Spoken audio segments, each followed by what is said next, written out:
હાલો છોકરાઓ, મધર શ્લોકમાં સુધાબેન મહેતા તરફથી યાદી, બા તરફથી આશીર્વાદ, બધાને મારા મધર શ્લોક તરફથી, અને મને જેને સબસ્ક્રાઈબ કરેલું હોય પહેલાં કે પછી બધાને મારા તરફથી આશીર્વાદ છે. છોકરાઓ, આજે હું ભીંડાનું શાક બનાવું છું. અમારા બચાવ છે ને બાબુ, એને ભીંડાનું શાક બહુ ભાવે છે, એટલે આ ભીંડાનું શાક બનાવીશ. પછી એમાં જો આ મરચાં છે ને, એ મારે મરચાં મેં કુંડામાં મરચી વાવી હતી, તો આ બૈના છે લવિંગિયા મરચાં બૈના છે. આ કુંડામાં મેં વાવી હતી ને મરચી, વાવી નહોતી, કુદરતી ઉગી ગઈ હતી, એટલે એ મરચી છે ને ઉગી હતી, એમાં આવા મરચાં આવ્યા, બહુ તીખા છે. હવે હું આ ભીંડાના શાકમાં એ નાખીશ, અને આ લસણ છે આ ખાંડીને નાખીશ ભીંડાના શાકમાં, અને આ ટમેટું આ કાચું છે, હજી આમાં બધું બનાવવાનું છે. ડુંગળીને તૈયાર કર્યું છે વોશ કરીને, પણ હજી બધું બનાવીશ એટલે બતાવીશ. ને આમાં ચટણી ખાંડીશ ચાની અંદર, અને આ પાણી મૂક્યું છે, આ પાણી મૂક્યું છે, એટલે આ પાણી અને આ ભાત જા રહ્યા, આ ભાત છે. આ ભાત હું 2-3 પાણીએ વોશ કરીશ, પછી પલાળીશ, પછી આજે છૂટા ભાત કરવાની છું. હવે આજે 2 થી 3 વસ્તુ બનાવીશ, કારણ કે હું છે ને હમણાં બા ગરબી જોવા જાય છે. બહુ હમણાં ગરબી જોવા જાય છે. અમે જામનગર હાઈવે ઉપર ગરબી છે, રાસલીલા ગરબી. ગરબીનું નામ શું છે? આ રાસલીલા રજવાડી. જામનગરમાં જે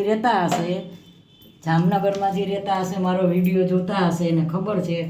રાસલીલા રજવાડી ગોર્ધન પર હાઈવે ઉપર, ત્યાં અમે 9 દીના પાસ આવ્યા છે અમારે, અને 9 દી અમે જવાના છીએ. એટલે હું પછી આ બધાને વહેલું ઉઠાતું નથી, પણ બ્લોગ બનાવવામાં તકલીફ થોડીક પડે, છોકરા ઉઠે નહીં.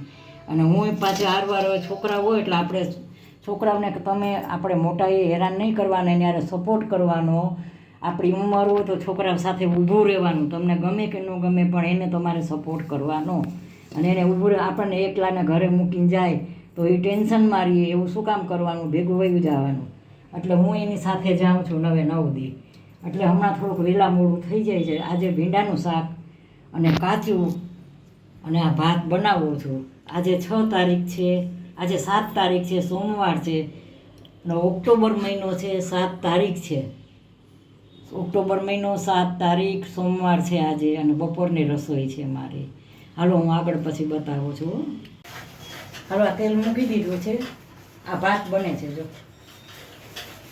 આ ભાત બને છે, તેલ મૂકી દીધું છે. ભીંડો જ્યાં રાઈ મૂકી છે,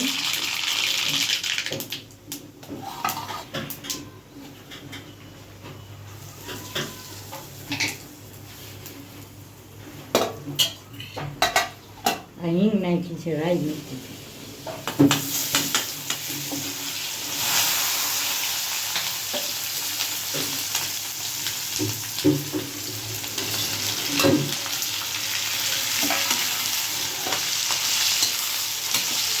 બધી બનાવવાની છે ને, બધાની રીત અલગ અલગ હોય.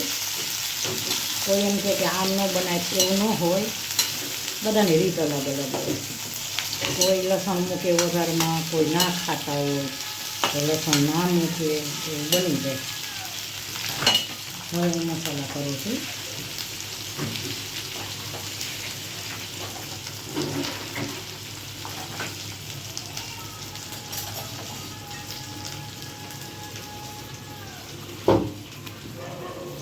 અમારો વિડીયો છે ને, અમારો બાબુ બનાવવા આવ્યો છે વિડીયો. જો હવે આ ટમેટા નાખું છું. નાની બેબી છે ને, 13 વર્ષની છે, દીકરાની દીકરી, એ મારો વિડીયો બનાવે છે. શીખવું અને શીખવાડવું બે બહુ જરૂરી છે. દીકરીને તમે છે ને, મા બાપ છે ને, દીકરીને સંસ્કાર આપો ને શિક્ષણ આપો, 2 વસ્તુ આપો ખાસ. તમે આણામાં એને તમે ના દો ને તો હાલશે. સંસ્કારને શિક્ષણ એટલે ભણવાનું, સંસ્કાર એટલે કેમ કેની યારે કેમ વ્યવહાર કરવો, કેમ વાત કરવી, મોટા હારે કેમ બોલવું, કોની યારે કેવો વ્યવહાર કરવો માણસ જોઈને, બધું શીખવાડવાનું દીકરીને હંમેશા. એને મા બાપ કહેવાય. કે ને કે 100 શિક્ષક બરાબર 1 માં. મા બાપ બહુ સંતાન હોય, પણ મા બાપ જેવું શિક્ષણ આપે. જો આમે કેવું વઘાર્યું હાઈ ક્લાસ. જો આમાં હું છે ને સાકર નહીં નાખું, હજી થોડોક લસણ છે એ નાખીશ. લસણ તો જા બધું નાખી દઈશ. બહુ સરસ ભીંડો થશે એટલા. મેં તો હાલ પૂરતો ગેસ બંધ કરી દીધો છે. શું કામ કર્યો છે કે આમાં પાણી ન હોય ને ભીંડો બળી જાય. તો ઉપર કદાચ જોશે તો પાણી મૂકીશ, ન કરવું છે ને ધીમો રાખીશ. જો બહુ ફાઇન બન્યો છે, ઉપર પાણી મૂકીશ. આ બને એટલે તમે જોજો, બહુ સરસ થશે. અમારા ભાત બની જવા આવ્યા છે. બની જાય એટલે બતાવું. બને છે હવે.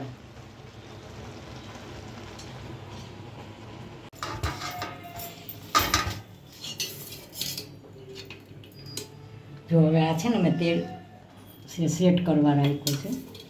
લોટ 10 મિનિટ સેટ કરવા રાખીશ, પછી રોટલી બનાવીશ. આ છોકરાઓનું બહારથી શાક આવવાનું છે. અમારો ભીંડો બનાવવાનો છે, સાસુ વહુનો ભીંડો છે. નસીબદાર હોય ને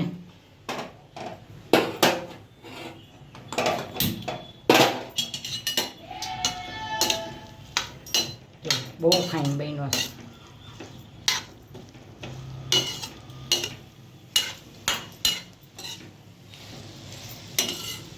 હાઈ ક્લાસ. હવે જો આજે મને ગરબી લેવાનો એટલો શોખ છે ને, પણ મને પગની તકલીફ છે. હવે હું વિચાર કરું છું કે હું છે ને પેઇન કિલર ખાઈ લઈશ. પેઇન કિલર ખાઈને હું ગરબી રમીશ. મને એટલો શોખ છે.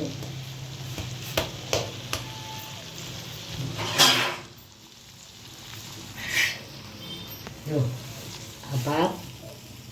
આ ભાતમાં શું છે કે હું લીંબુ નીચવીશ. હજી થોડુંક લીંબુ નીચવીશ ને એટલે આ બસ જો હજી વાર છે 5-10 મિનિટની. અને આ ભીંડો બને છે, ધીમા તાપે બનાવીશ. હમણાં માથે પાણી મૂકીને ઢાંકીને રાખી દઈશ. લોટ બંધાઈ ગયો છે એને હું હમણાં ઢાંકીને મૂકું. એટલે બતાવવા માટે ખુલ્લું રાખવું પડે. હમણાં હું ઢાંકી દઈશ. હાલો, શાક બની ગયું છે. જો હાઈ ક્લાસ.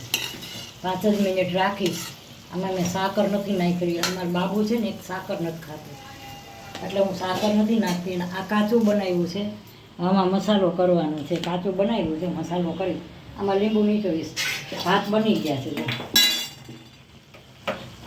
બહારનું શાક રેસ્ટોરન્ટમાંથી આવવાનું છે, એટલે હું છે ને ભાત મેં બનાવ્યા છે.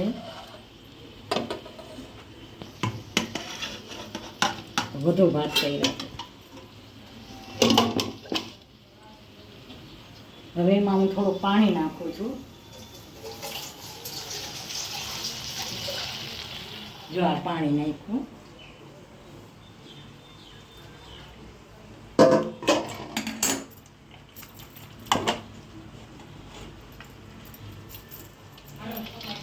ભાત બની ગયા છે હાઈ ક્લાસ.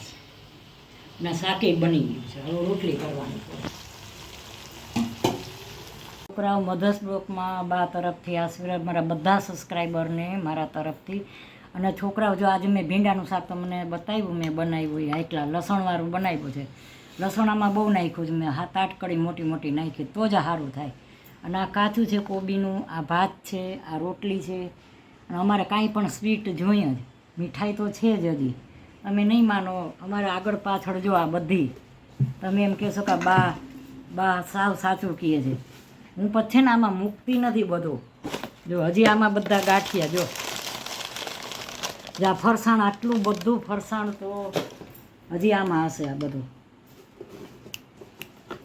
જો આમાં પીંડા છે, આમાં સાટા છે, આની અંદર આ રહ્યા જો મીઠાઈ, ફૂલ મીઠાઈ જોઈ બધાને. આ એ પડ્યું છે. પછી હજી બાએ મીઠાઈ બનાવી છે. એ મેં મીઠાઈ બનાવી કાજુ, બદામ અને અખરોટ અને તલ અને 50 ગ્રામ ખસખસનું મેં આ મીઠાઈ બનાવી છે. જો આ બધાય ખાય છે. અમારો મોટો દીકરો છે ને એને બહુ ભાવે. આ મેં ઘરે બનાવી છે હાઈ ક્લાસ. એ મીઠાઈ જ છે. આ બધી મીઠાઈ અમુક ઘરે બનાવો, અમુક બહારથી. જો આજે મેં રસોઈમાં શું બનાવ્યું છે, આ ભાત બનાવ્યા છે, આ કાચું છે, આ ભીંડાનું શાક હાઈ ક્લાસ બનાવ્યું છે. આદું જમવામાં દરરોજ લેવાનું, લીંબુ ને મીઠું નીચોવાનું. અને આ મરચાં મેં રાઈવાળા ઘરે કાલ જ બનાવ્યા છે. અમારે જોઈ અથાણા તો 4-5 જાતના છે, છતાંય અમારે રાયતા મરચાં જોઈએ છે. અને આ કેળું અને આ રોટલી અને આ છાશ. તો છોકરાઓ મારી આ થાળી કેવી લાગી?